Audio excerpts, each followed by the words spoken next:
Olá pessoal, aqui é o professor Bernardo Balcerotto, iniciando com as aulas de sistema endócrino. Nessa primeira aula vamos apresentar alguns aspectos gerais sobre endocrinologia, bem como mecanismos de ação hormonal. No controle das diversas funções do corpo humano, o sistema nervoso geralmente controla atividades rápidas de curta duração.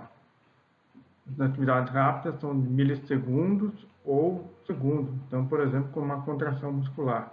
Nesse caso, então, temos um neurônio liberando um neurotransmissor que vai agir nas células-alvo, que são as células que têm o receptor para o neurotransmissor. Pode ser o quê? O neurônio pós-sináptico ou uma célula muscular. No caso do sistema endócrino, ele geralmente controla atividades lentas ou prolongadas, como, por exemplo, crescimento, reprodução, são atividades, pode controlar inclusive contração muscular, um músculo de músculo liso, são alguns segundos que demora para ocorrer. E no sistema endócrino, a comunicação, então, o modo de ativação através de hormônios, que são substâncias sintetizadas e secretadas por glândulas isoladas especializadas, que circulam pelo sangue ou líquido intersticial para outra parte do corpo, com o objetivo de estimular tecidos específicos, que têm os receptores específicos para os hormônios. Aqui temos o neurotransmissor sendo liberado por neurônio e agindo na célula-alvo, que seria a transmissão nervosa. Quais os tipos de comunicação celular endócrina? Nós podemos ter uma célula endócrina, que produz um hormônio, e a célula-alvo, que tem os receptores, se a própria célula. Por exemplo, o fator de crescimento, IGF, sintetizado pelas células foliculares e tiroidianas, que vão controlar o seu próprio crescimento. Então, aqui no desenho, nós temos uma ação autócrina, é uma ação endócrina chamada autócrina. Temos a célula endócrina, libera o hormônio, e o receptor para o hormônio está na própria célula. Então, ela mesma controla sua própria ação. Uma outra ação hormonal é chamada de paráquina. Nesse caso, a célula endócrina libera o hormônio, vai para o espaço intersticial e vai agir nas células-alvo. Então, aqui temos uma célula endócrina liberando o hormônio que age nas células vizinhas, que têm os receptores. Então, e aqui também temos um desenho mostrando uma célula, vejam, que liberou o hormônio que age nos receptores de células vizinhas. Então, por exemplo, a somatostatina, que é um hormônio liberado pelo pâncreas, controla a insulina e glucagon. São outros dois hormônios que também são do pâncreas. A ação neuroendócrina consiste num neurônio liberando um hormônio, mas nesse caso não é um neurônio que propaga potencial de ação, é um neurônio modificado que simplesmente produz hormônio. A gente chama, no caso, de neurohormônio. Mas, para facilitar ao longo dessa explicação, da próxima que vou falar da parte de hormônio, vou chamar basicamente de hormônio, em vez de ficar falando hormônio e neurohormônio. Mas apresento o neurônio. E aí vai acontecer o quê? Em vez de ir para o espaço intersticial, nesse caso vai para o sangue, circula pelo sangue, e se a célula não tiver o receptor, não vai ter resposta, obviamente. Agora, se tiver um receptor, é a célula-alvo, então, específico para o hormônio, terá, então, a resposta, seria a ação do hormônio. E, finalmente, temos a célula endócrina liberando o hormônio, vai para o sangue e para as células-alvo. Então, a mesma coisa que o que nós vimos anteriormente, a diferença é que a produção é por uma célula endócrina e não por um neurônio secretor. Sangue, e vai para a célula com receptor, que é a célula-alvo. E aí teremos a resposta ao hormônio. E aqui não tem ação nenhuma. Os hormônios, de acordo com sua estrutura, estão classificados, de acordo com suas propriedades químicas. Peptídicos e proteicos, é o maior grupo, são hidrossolúveis. Por exemplo, o hormônio prolactina. E esses hormônios são transportados dissolvidos no plasma. Os hormônios de esteroides são lipossolúveis, derivados do colesterol, por exemplo, testosterona e estradiol, são transportados no sangue e ligados a proteínas plasmáticas. Os derivados de aminoácidos, por exemplo, catecolaminas, são derivados da tirosina e os hormônios tiroidianos. derivado de resíduos de iodato da tirosina. São transportados no sangue ligados a proteínas plasmáticas também. Este desenho mostra aqui uma visão geral de várias células endócrinas existentes no corpo, né? Aqui tem a representação, o tipo de hormônios que são produzidos por eles, certo? Só para vocês terem uma ideia geral, podem olhar depois, ao longo das outras aulas, para recordar, para rever. Vamos falar então como que os hormônios agem sobre as células-alvo, qual é a ação que eles têm. Então, mecanismo de ação hormonal.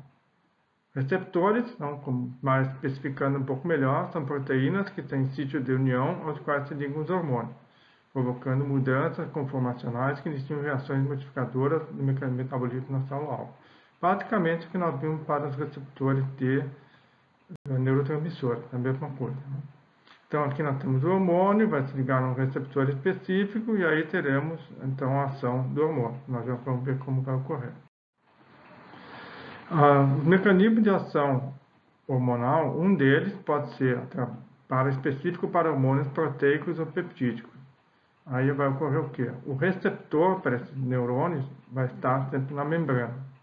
Aí ele vai agir sobre uma proteína G, né? Então tem as subunidades alfa, beta e gama, como nós vimos anteriormente. Vai ter uma troca de GDP por GTP, e dissocia-se então a proteína G nas partes alfa e beta e gama, e aumenta a produção do segundo mensageiro ou vão abrir um canal iônico, como nós vimos lá para os neurotransmissores. O segundo mensageiro pode ser MP cíclico, GMP cíclico, diacilglicerol, que altera a atividade de enzimas, proteínas quinases ou canais iônicos. E outro, segundo mensageiro, pode ser o inositol trifosfato, que é o IP3, que vai provocar a liberação de cálcio nas reservas intracelulares. E então isso vai provocar ação na célula alvo. Aqui mais especificando, então, temos aqui o líquido extracelular, o receptor, membrana celular e o líquido intracelular. O hormônio, então, vai se ligar no receptor. Nós teremos, então, atividade sobre a ativação de uma proteína G. E a proteína G, então, vai agir sobre uma enzima intracelular. Dependendo de onde vai agir, pode ser adenilciclase, guanilciclase, fosfolipase C. E aí, então, vai produzir o segundo mensageiro. Vai agir sobre o precursor fosforilado, que tem os 3 precursores respectivos daqueles ali, e vai produzir, então, o segundo mensageiro, MP cíclico, GMP cíclico, ou inositol trifosfato, ou diacilglicerol. E aí, então, são os que vão atuar dentro da célula e provocar. Aqui tem um outro desenho mostrando mais ou menos a mesma coisa, em diferentes etapas. Né? O hormônio, então, se liga ao receptor, certo? Atinge a célula-alva. O complexo hormônio-receptor ativa a proteína G, que ativa, no caso aqui, a enzima adeninase ciclase, uma ação específica aqui. A adeninase ciclase forma, então, o AMP cíclico, a partir do ATP. E aí, o aumento do AMP cíclico ativa uma proteína quinase, que provoca, então, a resposta celular. O AMP cíclico, então, ele é inativado pela fosfodiesterase. Vai formar 5 AMP cíclico. Aqui é uma outra ação, né, do hormônio agindo sobre o receptor. Proteína G pode provocar o que? A ativação de uma enzima intracelular, segundo mensageiro, ativação de proteínas, resposta celular.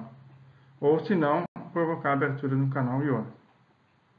Aqui temos, no caso dos hormônios esteroides, eles atravessam a membrana plasmática e ligam-se a receptores nucleares, e modificam a expressão de genes específicos. Esse tipo de ação vale basicamente também para o hormônio tireoidiano. É uma ação mais lenta comparada com os hormônios peptídicos. Vias alternativas, ou seja, os hormônios esteroides, em alguns casos, podem se ligar a receptores no citoplasma, também provocar alteração gênica. Essa alteração gênica que eu menciono é alterar a expressão de genes específicos, né? Não é a modificação genética da pessoa. Os receptores podem até estar na membrana, aí vai ser via segunda mensageira, ativando uma proteína quinase ou direto em canais iônicos, como nós já vimos. Aqui então nós temos o mecanismo. O hormônio é transportado no sangue, acoplado a uma proteína. Nesse caso ele entra na célula-alvo e no interior do citoplasma vai se ligar então ao receptor.